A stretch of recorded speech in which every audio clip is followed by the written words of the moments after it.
Ano ang number 1 na sikreto ko sa isang masaya at successful na relationship?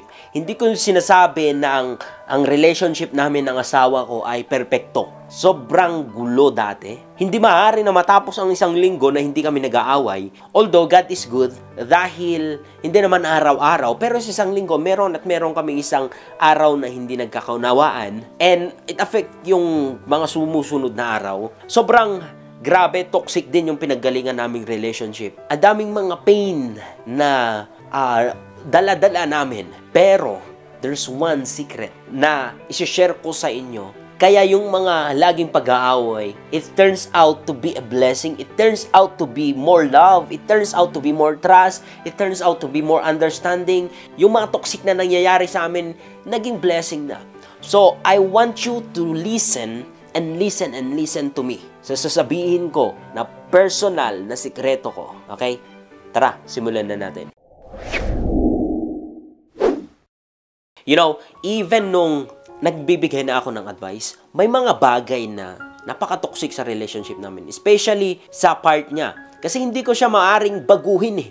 Kahit anong sabihin ko sa kanya, kahit anong gagawin mo, ay hindi siya nakikinig, wala ka na, hindi mo maaaring na tutukan siya ng kutsilyo para magbago siya. No, you cannot do that. So, yung capacity ko to change her is very limited.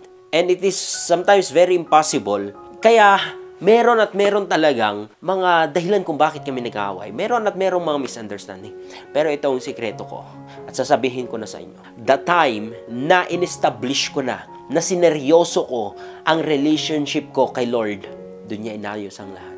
I'm telling you, huwag ka lang makontento sa pumupunta ka sa church every Sunday, sa napapakinggan mo, huwag kang makontento doon. Ikaw mismo, establish mo ang relationship mo sa Kanya, to the living Jesus. He can able to change your situation. He can able to turn your situation upside down.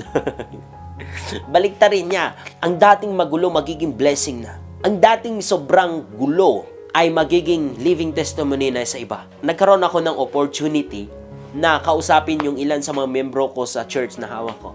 Mga matatanda ng mas malayo sa akin, 20 years, 30 years yung gap. Pero nag-ask pa sila ng advice kung anong dapat nilang gawin. And sabi ko, isa lang ang may advice ko sa inyo, to establish your relationship with the living Jesus. And allow His power na mag-work sa'yo at sa pamilya mo. Like for example, meron siyang ugali na ayaw mo. Like for example, babaero or lalakero siya.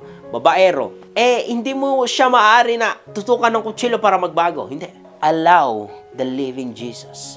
Pray and pray and pray and ask Him, Lord, I want you to touch my husband. I want you, Lord Jesus, to convince him from his sin sa kanyang ginagawa. And makikita mo, meron siyang gagawin sa'yo. Ganun ang ginawa ko sa partner ko. Na minsan kahit mag-adjust ka na, hindi ko sinasabing perfecto ako. Meron akong mga pagkukulang, kamali. Pero the good thing is that aware ako, inaayos ko, pero siya, hindi ko siya mapipilit. So sabi ko, Lord, ikaw nang bahala. Lalapit ako sa'yo. I acknowledge you in all things. Proverbs chapter 3 verse 5 or 6 ata yun. In all your ways, if you acknowledge Him, He shall direct your path. Ibig sabihin, kapag hindi mo siya ina-acknowledge sa mga problema mo, sa mga ginagawa mo, sa pamilya mo na mag-intercede siya, na meron siyang gagawin, na mag-move siya sa pamilya mo, wala siyang gagawin. Because in Ephesians chapter 3 verse 20, He can able to do things exceedingly more than what you think or what you pray according to the power that works in you. Nakadepende po din po sa'yo. Nakadepende sa'yo kung paano yung work na gagawin niya. Paano siya makikialam sa pamilya mo. Kasi hindi siya makikialam kung hindi mo siya i-allow. Jesus is not a demon. A demon can possess you and gagawin mo yung mga bagay na against sa will mo. But Jesus will never ever do that even if He can do it. But He will never do it.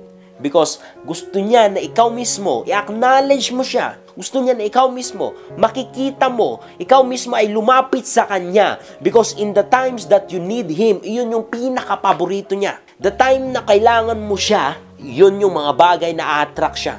Because God doesn't need anything from us. He doesn't need anything from us. But we need Him. So the time that we needed Him because we are the son and daughter of God, dyan siya pupunta.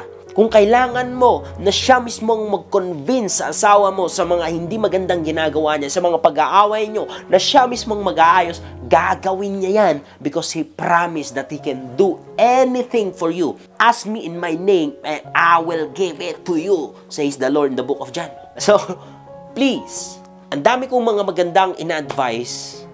Hindi ko sinasabing hindi applicable ang mga yon. Pero ang pinaka-core mo dito is your relationship with God. Religion cannot able to save you. There's nothing in the Bible says that this is the right religion, that this is the true religion. Wala nga siyang sinabi. It's a lie from the pit of hell kung sinasabi nila na ang religion mo ang magsisave sa'yo sa langit.